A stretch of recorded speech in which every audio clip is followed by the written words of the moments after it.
هقول لك على حاجة مهمة انت مش واخد بالك منها، بس ارجوك ركز معايا. الحقيقة اللي غايبة عنك انك كل ما تبعد الصورة بتوضح اكتر، واللي كنت فاكر نفسك مش هتقدر تعيش من غيره ده مش حقيقي، لانك هتعيش عادي وهو كمان هيعيش. الحياة اسهل من انك تعقدها بنفسك لو مشيت بمبدأ دوام الحال من المحال. صدقني هترتاح.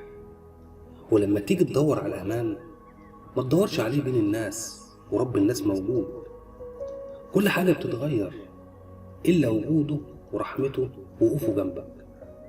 وقوفه جنبك في عز الوقت اللي انت حاسس فيه انك ما تستاهلش. اللي عايز يمشي قول له مع السلامة واتمنى له الخير. واللي شايف انك انسان غريب ابعد عنه وسيبه. سيبه يجرب حياته مع حد غيرك، وخليك متأكد ان مفيش حد هيتغير عشان حد تاني الا لو كان هو عايز كده. ما تشرحش نفسك لحد وتقول له والله انا انسان كويس. صدقني اللي تتعامل معاه وانت دايما بتدافع عن نفسك قدامه ما يستاهلش يكون اصلا في حياتك. واللي فاهمك دايما غلط قول له انت صح وسيبه في سلام وهدوء.